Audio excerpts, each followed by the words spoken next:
Welcome, guys. We are here for another episode of The Lock-In. Never let it be said we don't listen to our audience. We have listened to your comments over the past, 20 or so episodes, ever since we first did one of those fandangled lock-ins from a location. And you keep telling us you want to see more of the city, you want us to do an outside lock-in. Well, that's exactly what we're going to do.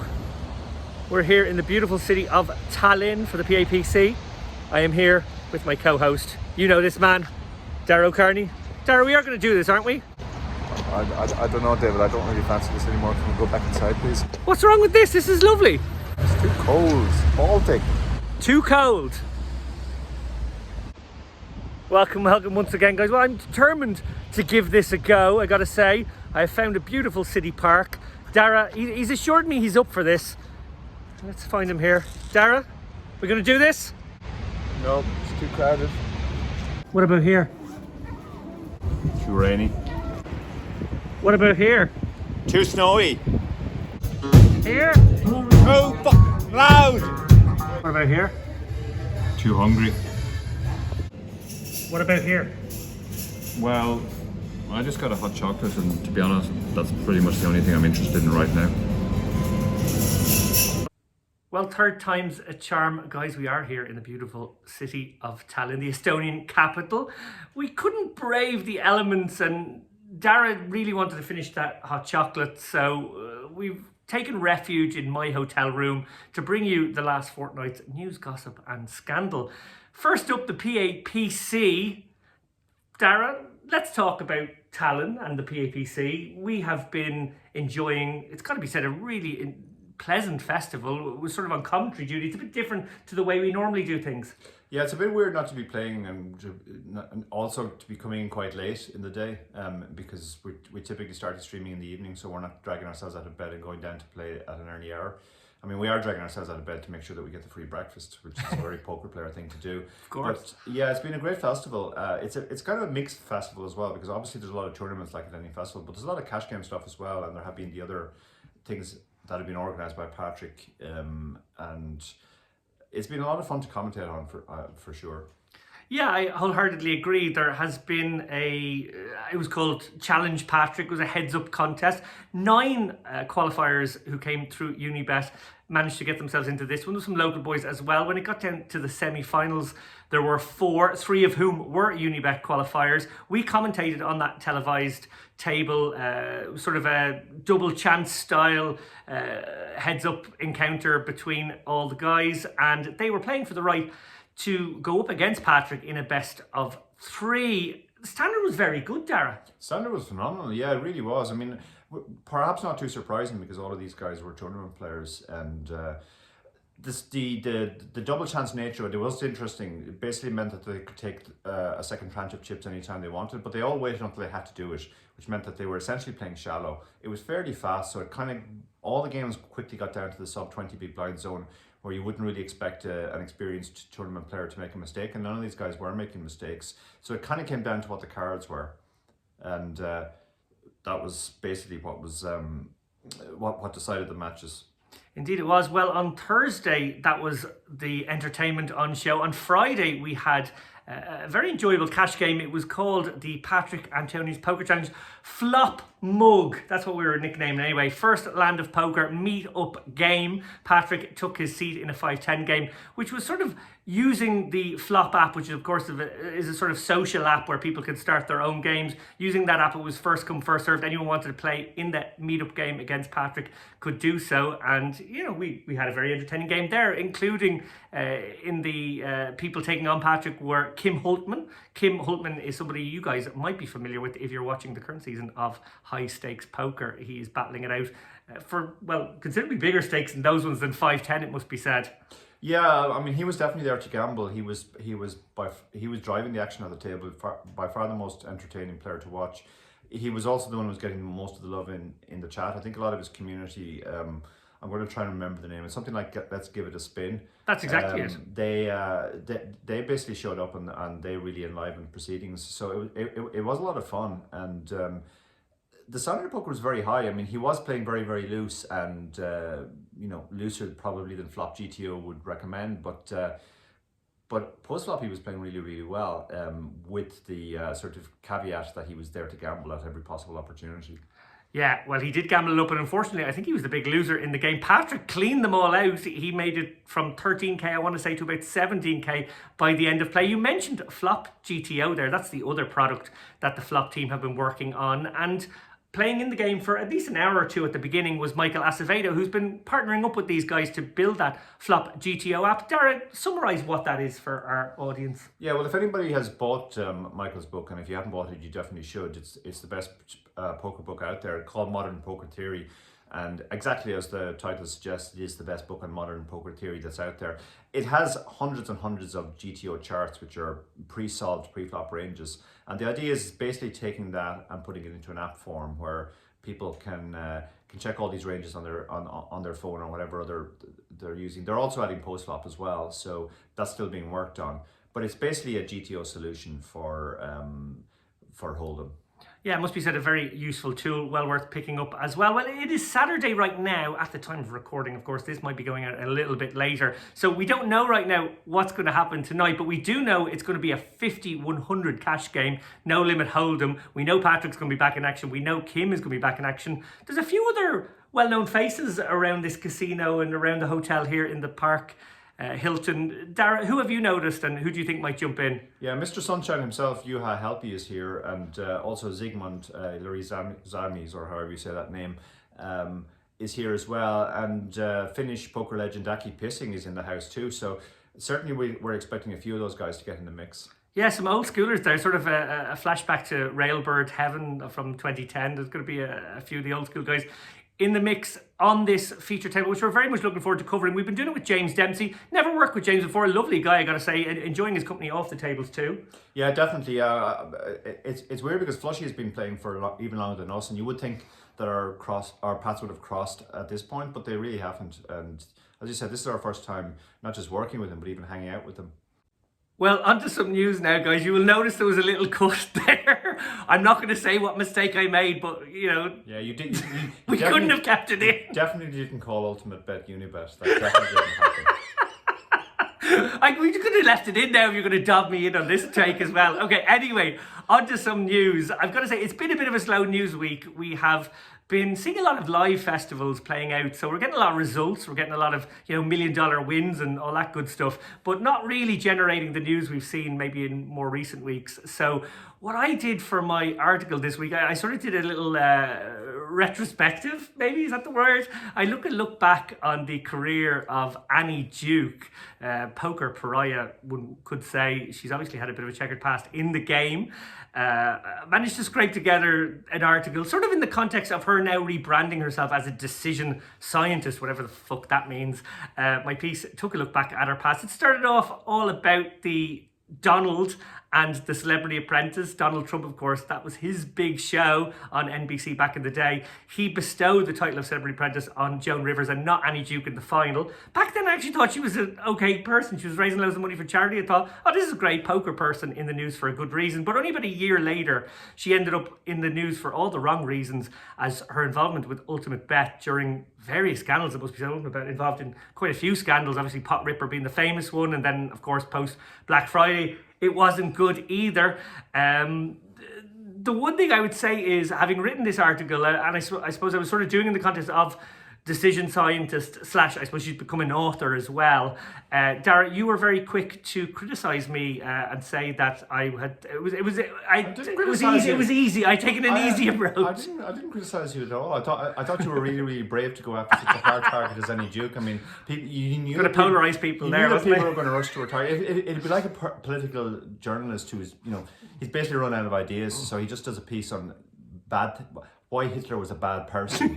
Well, first of all, he invaded Poland, and then he took the Czechs. It was, yeah. I mean, we all kind of knew that we didn't really like Annie Duke, but I guess you brought that into sharp focus. It's so funny that you used the Hitler. That's exactly what Joan Rivers called her on the Celebrity Apprentice. He called her Hitler. Anyway, or she called her Hitler. Anyway, to back up your point.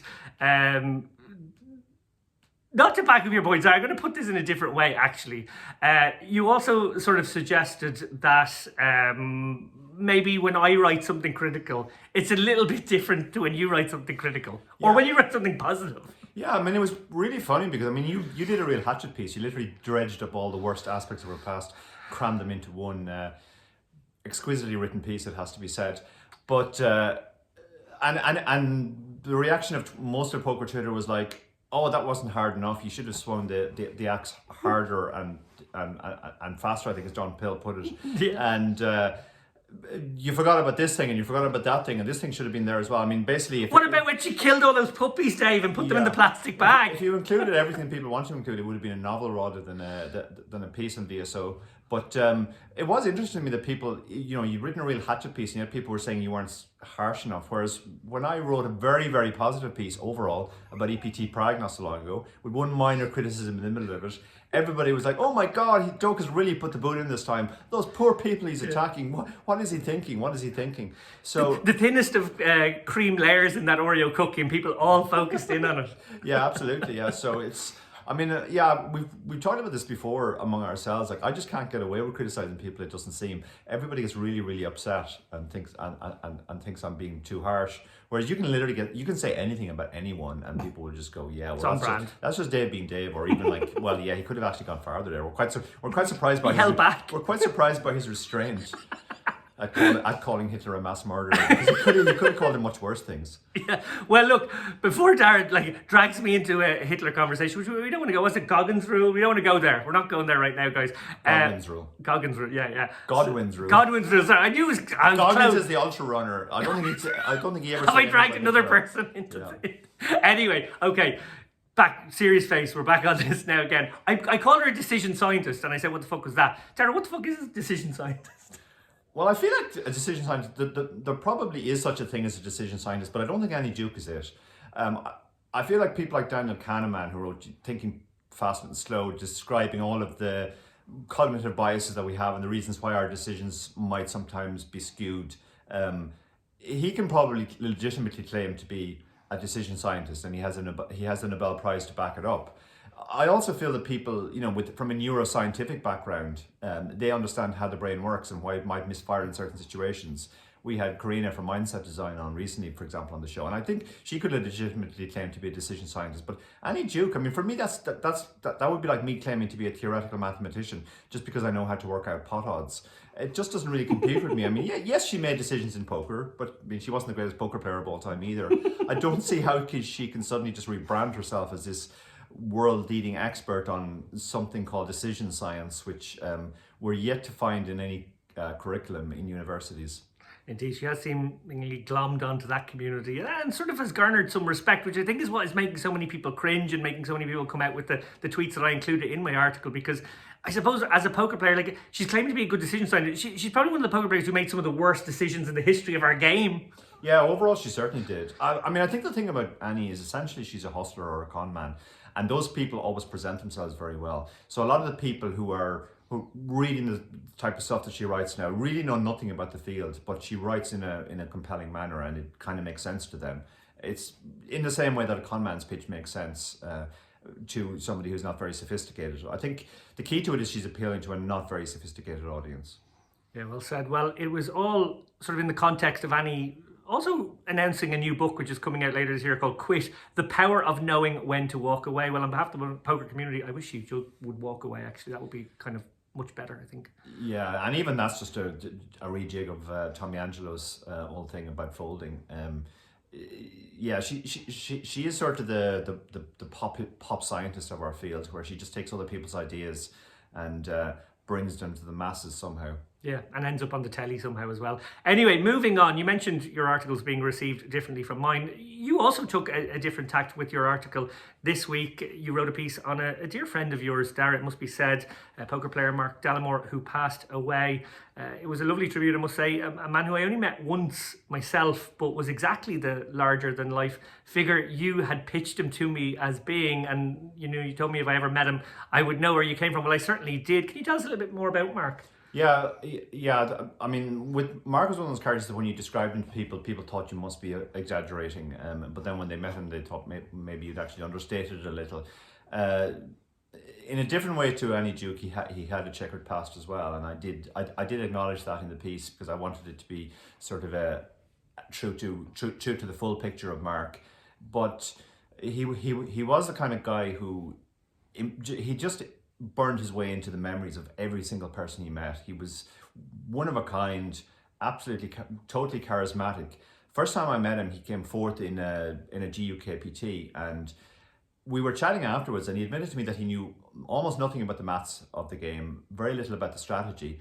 But in his words, I'm all about tilting people so badly at the poker table that they play even worse than I do, and then I'm the best player at the table. And that was very much his style.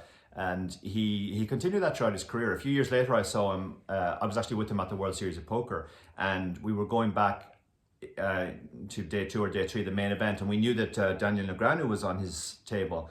And he said, "Oh yeah, I've got plans for Daniel." And he wouldn't elaborate on that as we walked across. And when we got there, basically his whole game plan was he was incredibly nice and charming to everybody at the table, as he could be. He could really turn on the charm, but he completely ignored Daniel, and Daniel couldn't work out what was happening. And Mark was so charismatic that he essentially dominated the table talk. And Negreanu was getting it difficult to get a look in. And I remember this is a feature table, so this is particularly bad for Daniel. And Daniel tried to interact with him a few times, and Mark just snapped at him. So it was a very entertaining 20 minutes. Mark unfortunately did bust, but he created such a big impression on Negreanu that I remember I was standing on the rail beside some of Negreanu's supporters, and when Mark got all in, Daniel stood up first of all and started cheering for the other guy's card to come so that Mark would be gone from the table. And then when Mark did lose the flip, he ran over to celebrate with his rail, and he went, "Oh, that guy's loco, that guy's loco." So he created a huge impression on Daniel and pretty much everyone he met.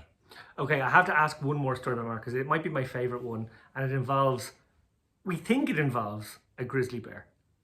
The grizzly bear, yeah. We were on the way to the Grand Canyon with my good friend Mick McCluskey and my son Paddy, and Mark was just a bundle of energy. We couldn't really contain him, but we had to stop overnight. So we stopped in a motel, Route 66. Now we had just passed a bear sanctuary where we had actually gone through the bear sanctuary, and Mark had alarmed Mick by wanting to open the door and get out and interact with the bears. And when Mick suggested this might not be a good idea, Mark said, "Look, if you don't shut up, I'll throw you to the bears."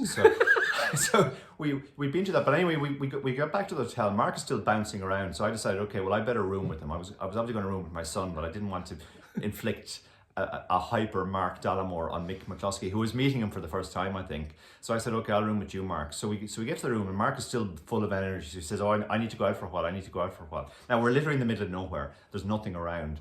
So Mark disappears. He comes back in the morning, and he's got gashes all over his face. His clothes are in bits. He always loved to wear his Ed Hardy gear, and that was all ripped to shreds. And I said to him, "What have you been doing, Mark?" And he said, "Oh, I went off to wrestle a few bears." Apparently he climbed back into the sanctuary and decided to actually take on the bears. And that was completely, that was exactly the type of thing that Mark did. When he decided he was going to do something, he just went for it. He sure did. And there is one other great story. Actually, there's loads of great stories in that piece, but there's one other great one involving Manny Pacquiao. I'm not going to spoil it because you can't give everything away. You have to click the link. We'll include the link somewhere. We probably won't. We'll forget to include the link. But find Dara's article and click the link and find out how... Somehow, you mentioned about wrestling bears. Manny Pacquiao, quite the contender in his day, quite the champion in his day. So, yeah, that could get interesting. Have a read, guys. Click on Dara's link at VSO News this week. Quick result before we sort of wind things up here. Congratulations to our very good friend and actually very recent guest on the chip race, Jamie Nixon. He proved once again that chip race run good is a real thing. He came second in the high roller at the UK IPT. The UK IPT is back, by the way. Great to see it back, and I know there is a Dublin stop coming up that we're going to be attending as well. He got about 40 grand for that, and let that be a lesson to anybody out there who gets invited by us on one of our shows and even thinks for a split second of not coming. Absolutely, yeah, but I would also say it's important who invites you, because I invited Jamie, and therefore it seemed very, very appropriate that Jamie came second. Whereas if David had invited him, he would have come, 23rd. He would have stalled into the money. He would have stalled into the money into Mincash, yeah. So... maybe a ladder or two. Also, at the time of recording, guys, the chess wizard, it must be said, I think he's the greatest of all time. Dara, you'd probably put a couple of other people's in that list, but Chess Behemoth and Unibet sponsored human being. He's a brand ambassador in general. Higher than us. Higher up the chain than us. He's a sentient being. He's a sentient being. Magnus Carlsen is deep in the Norwegian Poker Championship main event, which is pretty cool. That's being played over in City West right now. Dara, you were in City West for a few days before this trip to Tallinn. We're obviously going back there for the Irish Open next week. How did it go for you? I bricked everything, but apart from that, it was wonderful. The Norwegians are such great fun. They really are. Just wonderful people to play poker with. I think the Irish and the Norwegians always mix very well, but just the good humour. I think the Norwegians were really, really happy to be back too, because they haven't been here since 2019. So, the history of the Norwegians is they used to do it in a different country every place. I remember early in my career they had it in Dusseldorf Dawn, there was one in Riga, there was one in Malta. But then they came to Ireland at some point and they just decided, right, we're coming back to Ireland every year. And somebody told me that this year, Frode, the main guy, suggested that maybe they didn't need to come to Ireland this year. And it was almost like he had suggested, murdering Bambi or something. He was getting death threats. And I was, what do you mean we're not coming to Ireland? Of course we're coming to Ireland. So there was a tremendous atmosphere there. And the hotel also did very well, it has to be said, because it's difficult for hotels in Ireland. They're reopening, there are staff shortages, etc., etc. But the whole thing went very smoothly and was a great precursor to the Irish Open, which is also going to be an amazing week, I think. Yeah, I teed you up there to mention how you bricked 4 or 5 tournaments in a row at City West. You didn't decide to have retribution and mention my performances in Malta. No, I thought. Thanks for that, by the way. I'm going to bring it up myself now. Yeah, you're welcome for that. Well, I don't think there's any real surprise to people when you break 4 or 5 tournaments. Harsh. I did. I fired twice in the high roller. Took a couple of nasty ones, I must say, and fired a couple of other. Bad beat alert. Here we go. I'm going to tell the story. I'm not going to. I won't bore you with the details. But I was so annoyed because Party Poker did their conkers with this event in Malta. They overlaid massive in their online satellites. They overlaid massive with their satellites. I think they were just throwing people in at the end. They still fell about 75k short of the $500,000 guarantee. Couldn't play the main event. My son was turning 5. I was at a children's birthday party, getting drunk. And no, that was a good fun day, I must say. But I did play the high roller and fired a few bullets inside events that were only one day long and didn't cash anything. So I really want to cash something at the Irish Open. Dara, we used to have horrible runs in the Irish Open, no cashes to speak of. And actually, I think we both may have cashed a few in a row now. Yeah, I've cashed the last 3, but 2 of them were online. So, but I did finally break my live brickage, let's say, of the Irish Open main event. Probably only took 5 bullets or whatever it was that year. It's not quite the achievement it used to be to cash the Irish Open, but at least I was glad to get that monkey off my back a while ago. And obviously trying to keep the sequence going. And well, that particular sequence, don't want to keep the sequence of bricks going. We did actually, a few years ago, we were both bricking quite a lot too. I think we had 1 cash between us in 30-something tournaments. Oh my god, I remember that summer. Yeah, that was not fun. So that's definitely not the sequence we want to keep going. Yeah, I do remember. Well, Dara very kindly tries to get the phone going so I can go back to my notes here. I'm gonna stall for us. I do remember one funny one where we weren't both bricking, but you bricked for. Actually, it was in retrospect quite a short amount of time. I think we were in Bristol. And you finally got an L min cash or something in some tournament, and it was the first time you cashed in, I don't know, it was probably only about 10 weeks or 11 weeks, but I was being really mean. What did I say? Yeah, I think my previous cash had been maybe in April, and this was August or something. And you commented very kindly that my Hendon mob no longer looked like the one of a man who died back in April. We're friends. We're still friends. We got past it. One final thing before we go. I mentioned how 9 very fortunate qualifiers came here and played the PAPC Tallinn. They also got thrown into that free roll, which was pretty nice. They won a 1,650 quid main event seat, and they got to stay in the hotel, and Pekka Aikinen got to win I think he gets to go to Monte Carlo and hang out with Patrik Antonius, which sounds pretty fucking good.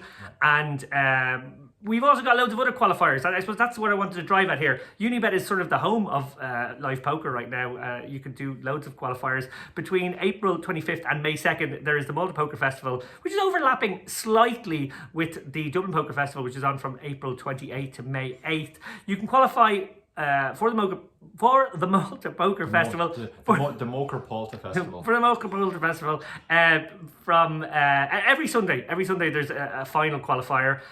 Those satellites are producing, I think, like more than the 3 seats we're guaranteeing at the moment. I heard good news that we maybe produced a 4th or 5th seat last week, so it sounds like they're popular.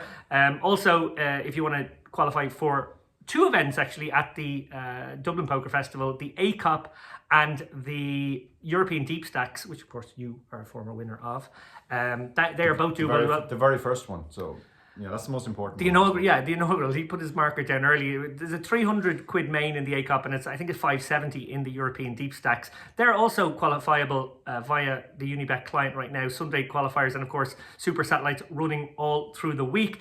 Before we go though, it seems remiss. We used to do this thing on this show. We didn't do it for very many episodes, but I want to throw back to it, if you like, today, where Dara used to sign us off with the strategy nugget. Well, we don't do it now, but I thought it would be remiss of me not to ask you, in the light of all these Unibet satellites, not to maybe offer your top satellite tip. The man who wrote the book, Poker Satellite Strategy, by the way.